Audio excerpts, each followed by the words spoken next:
یہاں پر اس شخص نے ایسا ہی کیا، وہ اس کے ساتھ طباق میں ہاتھ ڈالتا، اس کے ساتھ ہم نوالا ہے، اس کے ساتھ کھانے میں شامل ہے، لیکن اندر ہی اندر سے وہ پربھو یسوع مسیح کو بیچنے کے لیے سازش بنا رہا ہے۔ آج خداوند یسوع مسیح پھر اسی وقت اس کا اقرار بھی کر دیا کہ کیا ہونے والا ہے،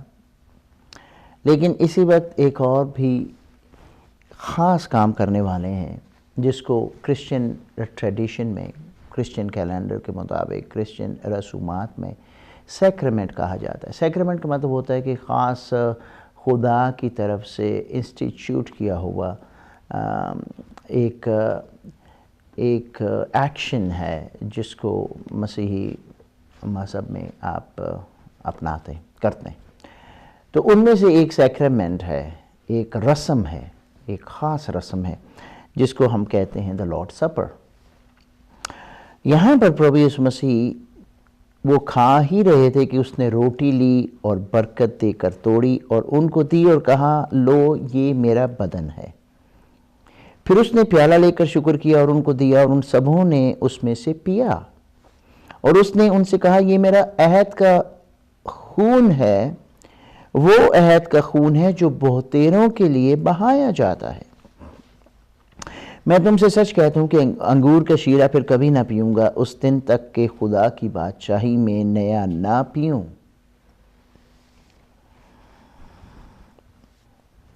تو یہ چند آیات میں خداوند یسوع مسیح نے ایک سیکریمنٹ جو ہے اس کو انسٹیٹیوٹ کیا، اس کو اس نے جاری کیا، مقرر کیا، اور کہا گیا چیلوں کو بھی اور پھر بعد میں کلیسیا کو، چرچ کو، کہ وہ پربھو یسوع مسیح کی یاد میں ایسا ہی کیا کریں۔ اسی لیے جب سنڈے کو یا دیگر دنوں میں عبادات ہوتی ہیں مسیحی جماعتوں میں، تو وہ ضرور اس رسم کو مناتے ہیں۔ اس کو پاک عشاء بھی کہتے ہیں، یعنی پاک کھانا، اور خداوند کی میز بھی کہتے ہیں، اور پاک شراکت بھی کہتے ہیں، جس میں آپ ایک دوسرے کے ساتھ شریک ہوتے ہیں۔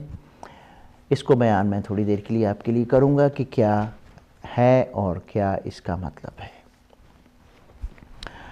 آج یہودی لوگ یہاں پر مل رہے تھے کیونکہ عید فصح ہے پاس اوور کی یادگار۔ جب بنی اسرائیل 400 سال کے قریب مصر کی غلامی میں تھے، تو خداوند نے، یہوہ نے اپنا بندہ موسیٰ چنا، اس کو بلایا کہ وہ ان کو مصر کی غلامی سے رہائی دے۔ اور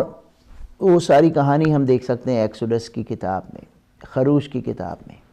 کہ کیسے موسیٰ نکلتا ہے فرعون کے سامنے جا کے کھڑا ہوتا ہے، اور پھر فرعون بادشاہ جو ہے وہ روکتا ہے، ہمیشہ بنی اسرائیل کو نکلنے میں رکاوٹ کا باعث بنتا ہے۔ وہاں پر خداوند موسیٰ کی معرفت آفات بھیجتا ہے ان لوگوں پر، اور آخری جو آفت تھی وہ یہ تھا کہ ان کے پہلوٹے، جو مصر کے پہلوٹے تھے، وہ سب کے سب، جس گھر میں بھی کوئی پہلوٹا تھا، فرعون بادشاہ سے لے کر چھوٹے سے چھوٹے کسی ادنا خادم کے پہلوٹے تک، وہ سب کے سب ہلاک ہو جائیں گے۔ یہ خداوند کے کام اور تاریخ ہمیں اس بات کا بیان دیتی ہے، اور ان لوگوں کی صرف پہلوٹے بچیں گے جن کو خدا نے ایک خاص حکم دیا، اور وہ اگر اس حکم کی تابعداری یا فرمانبرداری کریں تو وہ بچ جائیں گے۔ تو حکم یہ تھا کہ بنی اسرائیل کے سارے لوگ جو ہیں اپنے اپنے گھر کے افراد کے مطابق ایک برا لیں، نر برا، 1 سال کا برا، اور اس کو وہ تیار کریں ایک خاص رات کے لیے، جس رات موت کا فرشتہ جو ہے وہ مصر کے اوپر سے گزرے گا اور پہلوٹوں کو ہلاک کرے گا، لیکن صرف اس گھر کے پہلوٹوں کو چھوڑے گا جس گھر کی چوکھٹ پر اس برے کا خون لگایا گیا ہو۔ یعنی بنی اسرائیل کو حکم دیا موسیٰ کی معرفت کہ جہاں جہاں آپ ہو برے کا خون اپنے گھر کی چوکھٹ پر لگا لینا، اور جب موت کا فرشتہ آئے گا تو وہ ان پہلوٹوں کو چھوڑتا جائے گا جو اس چوکھٹ کے اندر ہیں، اس گھر کے اندر ہیں، اور باقی سب پہلوٹے جو ہیں، مصر کے پہلوٹے جو ہیں، وہ سب ہلاک ہو جائیں گے۔ اور یہی ہوا، تاریخ ہمیں بتاتی ہے یہ۔ اور پھر موسیٰ ان لوگوں کو لے کر، بنی اسرائیل کو لے کر بحر کلزم سے یعنی ریڈ سی سے وہ نکلتے ہیں، مصر کی غلامی سے آزاد ہوتے ہیں۔ تو یہ یادگار ایک فیسٹیول تھا، ایک ایسی عید منائی جاتی تھی، عید فصح اس کو کہتے تھے۔ ہر سال وہ اس بات کی یادگاری میں مناتے تھے کہ کیسے خدا نے ہمیں مصر سے یعنی غلامی سے یعنی پاپ کی دنیا سے رہائی دے دی اور ہمیں بچایا۔ خداوند یسوع مسیح دستور کے مطابق اپنے چیلوں کے ساتھ عید فصح کو منانے کے لیے، اور یہ میل خاص کر وہ کھایا کرتے تھے اکٹھے شراکت کے طور پر، کیونکہ یاد کرتے تھے کہ کیسے وہاں پر کیا گیا، اور یہاں پر پھر پربھو یسوع مسیح اس کھانے کو ایک نیا رنگ، ایک نیا مطلب دینے والے تھے۔ یہاں پر ہم نے ابھی پڑھا کہ پربھو یسوع مسیح جب اپنے چیلوں کے ساتھ تھے تو انہوں نے روٹی لی، روٹی خمیری روٹی ہوتی تھی، اس بات کی یادگاری میں کہ کیسے وہ وہاں سے نکلے ہیں، اور خمیری روٹی جب لے کر انہوں نے توڑی اور شکر کر کے اپنے چیلوں کو دی، تو یوں کہا کہ یہ سب لو اور اس میں سے کھاؤ، یہ میرا بدن ہے جو تمہارے لیے توڑا جاتا ہے۔ بہت مشکل سی ٹیچنگ لگتی ہے، لیکن خداوند یسوع مسیح اس بات کو پھر دوسری جگہوں پر بیان کرتے ہیں کہ اس کا مطلب کیا ہے، لیکن وہ ان اپنے چیلوں کو یہ یاد کرا رہے تھے کہ میرا بدن ایک دن میں ٹوٹنے والا ہے، میں صلیب پر جانے والا ہوں، میں مرنے کو ہوں، اور میری یادگاری میں تم ایسا ہی کیا کرنا۔ اس طرح جب میل کرو گے، پاکیشاہ کرو گے، ہولی کمیونین کرو گے، تو تم ایک دوسرے کے ساتھ شریک ہوگے، اور یاد کرنا کہ میں تمہارے لیے قربان ہوا۔ اور پھر اس نے روٹی کے بعد پیالہ کو لیا، اور پیالہ کے لیے بھی باپ سے شکر کیا، اور پھر اپنے چیلوں کو دیا اور ان کو کہا کہ یہ وہ عہد کا خون ہے، نئے عہد کا میرا خون ہے جو تمہارے بلکہ بہتوں کی گناہوں کی معافی کے لیے بہایا جاتا ہے۔ جب بھی تم اس میں سے پیو، اس بات کی یادگاری میں ایسا ہی کیا کرو۔ سو خداوند یسوع مسیح نے اس پیالے کو جو شیرہ تھا، انگور کا شیرہ، اس کو ایک نیا مطلب دے دیا اور کہا کہ یہ نئے عہد میں میرے خون کا پیالہ ہے، کیونکہ خون بھی اگلے دن ان کا بہا جانا تھا۔ تو انہوں نے کہا کہ یہ خون کے وسیلہ سے نئے عہد میں، عہد جب بناتے تھے، ٹریٹیز بناتے تھے، جب عہد بناتے تھے تو اس میں خون کا بہایا جانا یعنی قربانی بہت ضروری ہوتی تھی، اور پربھو یسوع مسیح نے ان کو یاد دلایا کہ یہ نیا عہد ہوگا میرا اور تمہارے ساتھ، ایک نیا عہد ہوگا جس میں یہ خون جو ہے وہ اس بات کو تصدیق کرے گا، پکا کرے گا، کیونکہ قربانی جو ہے وہ دی جا رہی ہے، یہ تمہارے لیے بہایا جاتا ہے اور بہتوں کے گناہوں کی معافی کے لیے بہایا جاتا ہے۔ جب کبھی بھی تم کیا کرو ایسا تو میری یادگاری میں ایسا کیا کرو۔ اور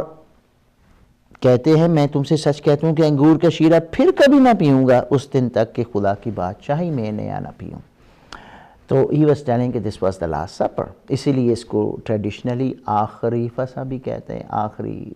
کھانا بھی کہتے ہیں، کیونکہ اس کے بعد پربھو یسوع مسیح اس طرح کا کھانا ان کے ساتھ نہیں کھائیں گے جب تک وہ ان کے ساتھ خدا کی بادشاہی میں اپنے راج میں پھر سے ایسا نہیں کرتے۔ تو خداوند یسوع مسیح نے مرکز کی انجیل کے ان آخری ابواب میں ایک سیکریمنٹ کی تصدیق کر دی، اس کو انسٹیٹیوٹ کر دیا، جو آج تک کلیسیا جو ہے مختلف وقتوں میں جب بھی وہ ملتے ہیں اس بات کی یادگاری میں وہ کرتے ہیں، کیونکہ اس کے بارے میں ہمارے جو خداوند کے کلام میں ہمیں پتہ چلتا ہے کہ ہمارے جو دیگر چیلے ہوئے، جس طرح مقدس پالوس رسول یا مقدس یوحنا اور پطرس، یہ جو چیلوں میں سے تھے لوگ، انہوں نے پھر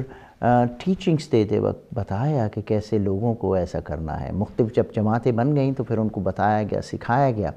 کہ کیسے تم نے کرنا ہے۔ تو پالوس رسول نے پہلا کرنتھیوں اس کے 11 باب میں اس کا ذکر کیا، اور اس نے کہا کہ یہ ایک طرح سے نشاندہی ہے یادگاری کے طور پر جو تم نے منانی ہے۔ دیکھیے میرے ساتھ مل کر پربھو یسوع مسیح کی بات وہ یہاں پر بیان کرتا ہے، کیونکہ یہ بات جو مجھے خداوند سے پہنچی میں نے تم کو بھی پہنچا دی کہ خداوند یسوع نے جس رات کو پکڑوایا گیا روٹی لی اور شکر کر کے توڑی اور کہا یہ میرا بدن ہے جو تمہارے لیے ہے، میری یادگاری کے واسطے یہی کیا کرو۔ اسی طرح اس نے کھانے کے بعد پیالہ لیا اور کہا یہ پیالہ میرے خون میں نیا عہد ہے، جب کبھی پیو میری یادگاری کے لیے یہی کیا کرو، کیونکہ جب کبھی تم یہ روٹی کھاتے اور اس پیالے میں سے پیتے ہو تو خداوند کی موت کا اظہار کرتے ہو جب تک وہ نہ آئے۔ پھر انہوں نے بتایا کہ اس کو کس طرح سے لینا ہے۔ انہوں نے کہا کہ نامناسب طریقے سے نہیں۔ اگر آپ کے دل میں لوگوں کے لیے نفرت ہے اور آپ نے اپنے پاپوں کا اقرار خداوند کے سامنے نہیں کیا، اگر آپ روحانی تو تیار نہیں ہیں تو اس خاص کھانے میں، اس پاک میز میں آپ شریک نہیں ہو سکتے۔ تو انہوں نے اس کے بارے میں نصیحت کی کہ کیسے اپنے آپ کو پرکھنا چاہیے، آزمانا چاہیے۔ اور آج جب ہم کلیسیائیں یعنی جماعتیں جو ہیں وہ چرچز جو ہیں ایسا کرتی ہیں تو وہ کیا کرتی ہیں؟ یادگاری کے طور پر مناتی ہیں۔ پھر وہ اس کو ایک طرح سے پروکلمیشن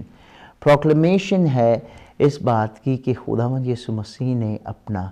بدن اور اپنا خون میرے لیے دیا تاکہ میرے لیے معافی کا، میرے لیے نجات کا، میرے لیے مکتی کا سامان جو ہے وہ مہیا ہو جائے۔ اور پھر یہ ایک ہمارے لیے نشان ہے کہ جب جو کوئی بھی اس میز میں آ کر اس کھانے میں شامل ہوتا ہے تو وہ ایک دوسرے کے ساتھ رفاقت میں ہے، خدا کے ساتھ بھی رفاقت میں، کیونکہ جس کے ساتھ ہم روٹی کھاتے ہیں جیسے میں نے بیان کیا ہماری اس کے ساتھ ایک طرح سے نئی ایک رفاقت اور سنگت شروع ہو جاتی ہے۔ تو جب ہم اس میز میں داخل ہوتے ہیں تو ہماری آپس میں ایک دوسرے کے ساتھ رفاقت اور شراکت کا اظہار بھی ہوتا ہے۔ اور پھر ہمیں یہ بھی بتایا گیا کہ کس طرح سے ہمیں اس بات کی یادگاری میں ایسے کرتا ہی رہنا چاہیے اور اپنے آپ کو پرکھنا چاہیے جب بھی ہم ایسا کرتے ہیں کہ کیا ہم اس لائق ہیں کہ اس میز کے حقدار ہوں، اس میز میں ہم شامل ہو سکیں، اس دسترخوان پر ہم آ سکیں۔ اور اس میں اپنے آپ کو پرکھنے کا وقت ہے جس میں ہم اپنے آپ کو چیک کرتے ہیں، ریفلیکٹ کرتے ہیں، توبہ کرتے ہیں اور خداوند کے اس بڑے کام سے جو انہوں نے کیا، ہماری مخلصی کا کام، اس سے ہم فائدہ اٹھاتے ہیں۔ آگے چل کر ہم دیکھیں گے کہ پھر خداوند یسوع مسیح کے ساتھ اگلے دنوں میں کیا ہوتا ہے۔ God bless you.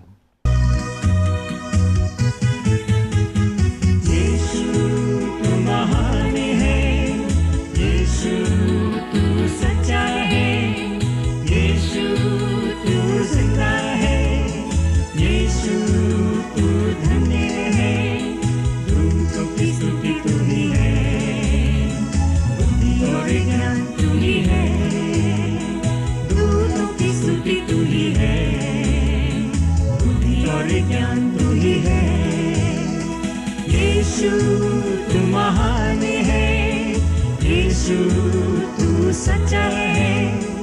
یسوع تو زندہ ہے، یسوع تو دھنیہ ہے،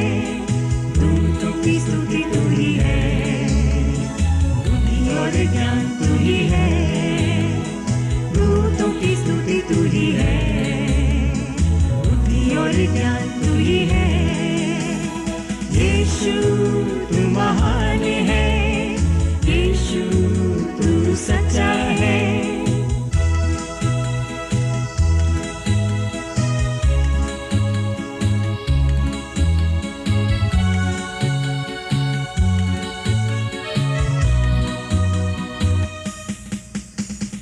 آدی اور انت تو ہی ہے، الفا اور اومیگا تو ہی ہے، آدی اور انت تو ہی ہے، الفا اور اومیگا تو ہی ہے، دونوں کی ستوتی تو ہی ہے، بدھی اور گیان تو ہی ہے،